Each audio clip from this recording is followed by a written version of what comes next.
Baby, what's going on? What's up, man? It's your boy Boom Bam, bro. I'm here. I'm here by myself doing a solo dolo real quick, man. Just to get some content out there for y'all boys. This is going for the gusto, man. Saturday morning, you know, weekend, trying to enjoy that weekend, trying to chill out. But yeah, man, I had to come in here, man, to talk a little college football, man, real quick, man, by myself. Just some thoughts and some stuff that I seen that I think things to watch out for, games that's coming on today, games that played last night, which would have been Friday night. Then you have games from last week, Heisman updates, AP polls. I'm gonna just kind of jump around in this video a little bit, just kind of touch on some stuff that was on my mind. So I'll start off looking at the polls real quick. Polls look nice. Penn State is number 6 right now. Florida State number 5. Florida State had a real close game against Clemson. Man, if Clemson had won that game, they would have hopped up the charts. That game was close. That game could have been a game changer for sure, definitely. But Florida State pulled it out. Man, we know watching college football, everybody's on this, everybody's trying to have these undefeated seasons. We know you're gonna have those games, right, where it's like, boy, it's super close, but them boy almost got us this now, boy. Like we gotta get right. You know what I'm saying? So you gonna always have those games, but the team was resilient. They pulled it out. Washington, man, who I've been talking about, Washington with Michael Penix Jr. That he right now looks like my Heisman favorite, and I've been talking about him for a while, but now he's kind of solidifying himself only because Caleb Williams already won it. USC is supposed to be good, but Washington was never a team that was on a bunch of people's radars. They just kind of shot up because he's playing so well. You know what I'm saying? So with that being said, you gotta look at that and be like, man, like shout out to him because he really doing he doing his thing. Obviously, USC plays Colorado because they dropped down a couple of spots because they keep having these close games that they're not supposed to have, but they dropped down a couple of spots, so they'll need to go out there today against Colorado and establish something. And this is a huge chance for Shador, who kind of dropped down the Heisman rankings to like number 8, I think. If he can have a big game against USC, win or lose, he can still kind of bump himself up, make a case for that was going on. So just looking back at the rankings, LSU is a scary team. I think to watch out for. They're a one-loss team that can mess some stuff up. You got Auburn playing Georgia today. Auburn gonna play you tough. Georgia gotta come and show people why they should be the number 1 team in the in the country. Georgia hasn't looked super good, but shout out to my boy who's a Georgia fan. Like you was talking about it, Georgia ain't really playing nobody that they gotta get up for. So Auburn will probably be the first team that Georgia plays that they like, okay, we playing Auburn today, we gotta get up because even South Carolina gave Georgia that quick little scare a couple weeks ago, but then Georgia cut it on in the second half and was like, yo, we're the better team, like we're gonna play like it now. So that game for Georgia versus Auburn will be interesting, man. That's something that I think you just got to kind of keep your eye out for today to see what that end score is for that. Some other big games today. Texas, those Texas boys, we go to play Kansas. Kansas undefeated, 4-0. I expect Kansas to make it a fight in the first half because they're a gritty team. But then I think we should do what we need to do. But at the same time, undefeated team. They're ranked in the polls now. They're 20. What number? They're 24. So you can't sleep on a team that's ranked. So they're a ranked team for a reason. So that's just a big game. I'm trying to see what else other big games kind of pop up. You got LSU playing Ole Miss. That's 2 3-1 teams. They're both fighting to keep their SEC title games alive. Especially with Bama having the one loss, right? Like one of those one loss teams is going to play in that SEC championship game, and once playing in that SEC championship game can get you that bid into the playoffs. You see what I'm saying? Like once you make it to that game, you kind of have it is the ball is in your court, right? You're in control of your own destiny. Because even if Georgia goes undefeated, you played them in the SEC championship game and beat them. If Georgia goes undefeated, they'll probably be ranked number one by the end of the season.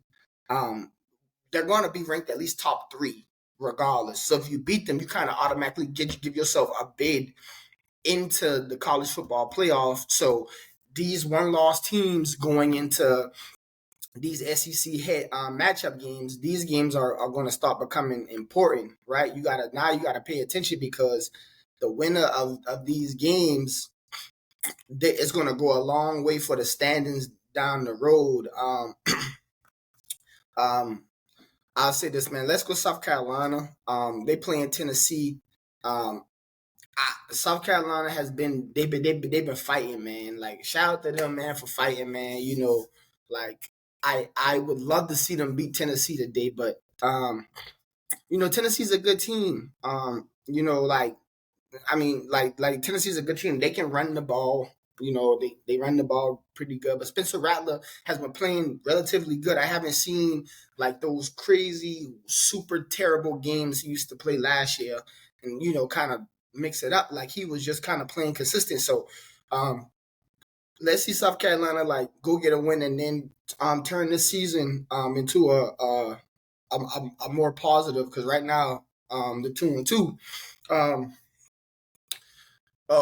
Notre Dame played Duke. So Notre Dame is coming off a loss to Ohio State, a tough loss, 3-point loss. They was in the game. It was a dog fight till the end. Notre Dame proved that they are one of the best teams in college football because they played one of the best teams in college football and played them tough. Notre Dame has to come out and beat Duke convincingly because Duke, who's undefeated, is now making a case for themselves in the ACC because when they beat Clemson early, that kind of controls their destiny. So as long as they keep winning from this point forward, they're going to be fine. They're going to always have a bid in that ACC championship like window that everybody's trying to play for. So Duke is a team that they got a lot to play for and they got a lot to prove out there today. They like to run their quarterback. They like to get them out on these sweeps and options and stuff. And the guy's deceptively athletic, so that's a game that Notre Dame can't afford to lose. And when you really think about it, you got to think about Sam Hartman's, who y'all know I'm big on. For y'all that been a podcast, I'm big on Sam Hartman for Notre Dame. He didn't play bad against Ohio State. He played relatively good, but they didn't put up a lot of points. He has to come out and make a statement against Duke like, yeah, we lost that one game to Ohio State, but that's because we just played Ohio State. We're going to come out and show that we're one of the top 10 best teams in college football, and we got to prove it by beating a really, really good Duke team that I think if Duke wins today, people's eyes are going to open like, okay, this Duke team is for real. Like they're coming to make it a problem for somebody, and I think win the day that'll change up everything for everybody. So that is a pretty big game. Washington goes to play Arizona. Arizona is a deceptively good team. They can, if you're not paying attention, they can beat you. They can flat out beat you if you're not ready. You don't got your A game. You don't got your A game hat on today. They can come out there and beat you, and you'll not see it coming. So Washington has to go out there. Michael Penix Jr. has to keep making a statement. Every game they go out there, they gotta go score points and make it known that we are here. Because the way it's looking right now, Washington might be that quote unquote Cinderella team, the one team that you never see coming, like how last year was TCU. Nobody saw them coming, but they came. Even though they got beat down in the championship game, nobody really saw them coming. You see what I'm saying? So it's always a team like that every year, And so with that being said, you just got to kind of look at that. I thought that team this year was going to be Utah, but actually Utah got beat up on by Oregon State last night. Oregon State beat up on Utah, and with them beating up on Utah, they kind of put themselves back where they needed to be in that Pac-12 race, right? So now, when that Pac-12 race, Colorado already lost once. Now they're playing USC, so that'll be a thing. Then you got to look at USC and Oregon have to collide.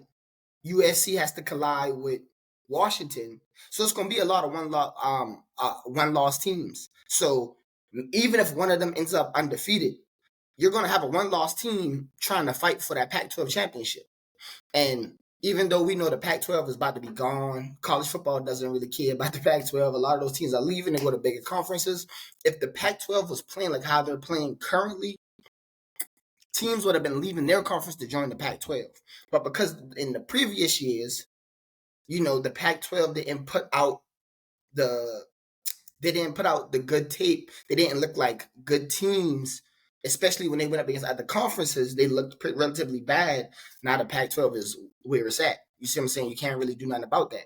But yeah, man, shout out to Oregon State, man, for getting a good tough win, man. A good tough win against a Utah team that started off the season beating Florida. Like, they went down. And I know y'all. I know all the SEC fanboys. Y'all can hop up in the comments and say whatever it is, but they went down there and beat up on the SEC team, and so the Pac-12 is showing, like, college football is evening out. We can't just these Power 5 conferences. Yeah, this Power 5 is going to be the Power 5, but the conferences themselves are no longer going to be split by the conference. It's going to be good teams in every conference, and you're going to have Big Ten teams that go play whoever and play hard. And you're going to have ACC teams that go to whoever and they're going to play them hard. They're going to play them tough every time. So that was, the big thing. But yeah, I will kind of wrap this whole spiel up by just taking a glance at where everybody actually landed at in the Heisman voting real quick, and then give my final thoughts on that. But I kind of just want to touch on a couple of games that's going to come on today that y'all should tune into. You know how that goes, and then some games from last week that had caught my attention. So Caleb Williams is still a favorite. He hasn't thrown an interception all season. Shout out to that. Michael Penix Jr., who's my favorite, because I think if Washington goes undefeated, you have no choice but to give it to him, because USC was expected to do what they're doing, and Washington was not. Oregon, obviously playing Dion kind of put them on the map. Bo Nix is doing what we already knew Bo Nix could do, in my opinion. I already knew he could do what he's doing right now. I'm not necessarily impressed per se about it, because that's what I expected him. But I want to see Bo Nix in some more bigger games continue that. Jordan Travis, of course, he been balling. Like I said, he had a rough week. He had a rough week last week against Clemson, but we gonna see if he can bounce back today, because they got a big game this week. So he's gonna need to bounce back and try to get his name back up in the top 3 where it was. Sam Hartman is still up there. He's at 5. Like I said, he didn't play bad last week, but it just seemed like at a point in time they couldn't score anymore. I don't know what happened. His completion rate was still good. He didn't throw any interceptions. He kind of just stayed solid, and so he didn't hurt his Heisman race at all like he could have, but he didn't. He also didn't help it. Quinn Ewers, my boy from Texas, I think he's gonna slide. He's gonna keep sliding up as long as Texas is going to see. This what y'all got. This what everybody gotta always understand about the Heisman. The Heisman is an award that now we know it goes to quarterbacks. It's a quarterback award. Every now and again, a running back might get mentioned in there if you're really doing something, but it's mainly a quarterback award right now. It was good to see Travis Hunter's name in it while it was there, because he was playing both sides. But we knew, the football people knew, like, playing both sides is not that's not gonna be conducive for your body and college. Now you taking hits on both sides of the field. You taking hits, you giving hits, and you gonna mess your body up a little bit too much before you get even to the league. So we knew that wasn't really conducive, but it was good to hear his name in it, because right now the Heisman is straight up a quarterback award. And then it's a quarterback award, but it's also where your team lands. If you might have better stats. If you're going to be a 2 or 3 loss team and win the Heisman, you have to have severely better stats than everybody else, which is what Caleb Williams did last year, right? He had amazing stats above, even though his team didn't play out the way like he wanted it to play out.